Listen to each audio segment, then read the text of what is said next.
Happy Monday, it's Eric Plantenberg. So we're going to talk about risk today. When you want to propel your life forward in any area, when you want to make big leaps and bounds, it's going to require a certain degree of risk. And that might come financially, it might come with your time, it might come with your confidence or reputation. I mean, there's things that if you're going to step out of your comfort zone and leap forward, you're going to put other things at risk. That's just a natural way of it. So there's 3 questions that I have for you today that I think will help you mitigate / navigate through this risk in a great way. And the first question is really the starting point.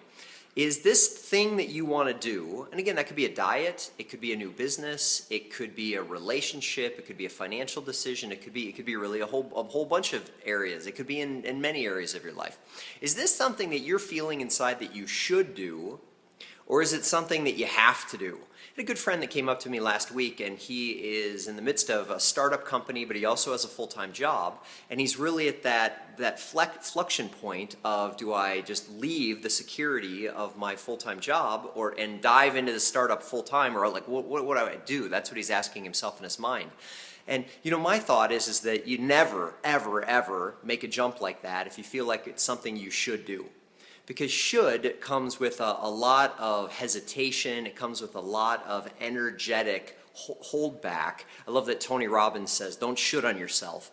And I think that that's really true here.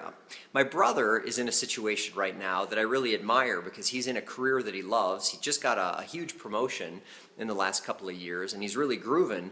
But then at the same time, he has this feeling like he must go back to school. He must get a higher degree. He must complete some pieces of his higher education, probably get a PhD in his field. Well, that's obviously a huge, huge risk for him of income, of stability in his career, of family time. There's a lot of things that he's putting on the line, but it's not a difficult decision for him because he just knows this is what he has to do.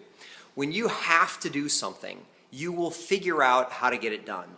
When you're thinking, oh, I should do this or I should do that, chances are when that fastball comes in high and tight, you're going to back up instead of whacking the ball out of the park. So really get still and figure out, is this new diet, is this new relationship, is this marathon that I want to run, is this something that I just feel like I should do to either keep up with my friends or to do whatever, or do you have to do it? Is it just calling you from the inside out? So that's the first question. Once you answer that, if the answer is, yeah, I must do this, spend some time looking at what is the best case scenario and what is the worst case scenario and get very real with yourself.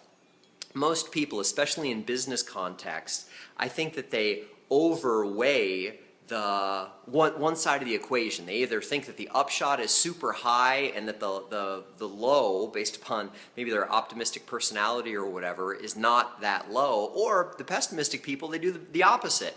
You know, they see all of the 100 reasons of why things could go wrong, but they never really calculate out what the upside potential is.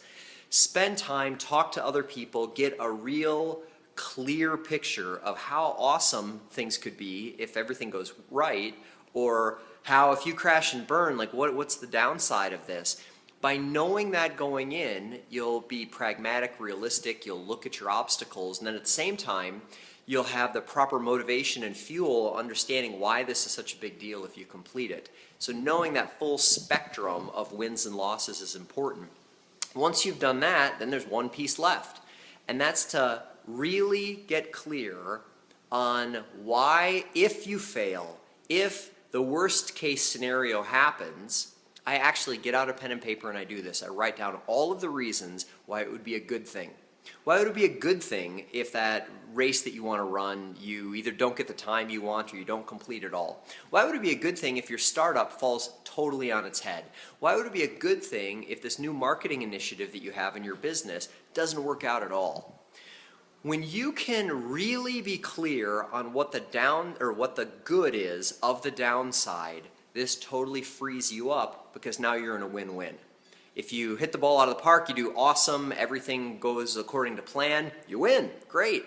And then if it doesn't, if you fall short, lose the money, lose the relationship, it just doesn't work out the way that you planned, you have reasons, real clear ones, as to how this is going to move you forward. And for me, almost always, there is something very, very tangible that if all of my great, wonderful plans crash and burn, that's just a pathway, that's just a stepping stone to something better that I never could have imagined. This ability to see what the risk entails, this allows you to be big, to think bigger, to dream bigger, to be bolder, and to really chase after the things that are in your heart. And as you do that, you gain more power, you gain more confidence, and you make a bigger impact in the world. Have an amazing week with that. Any questions, post them, let me know, and let me hear your success stories.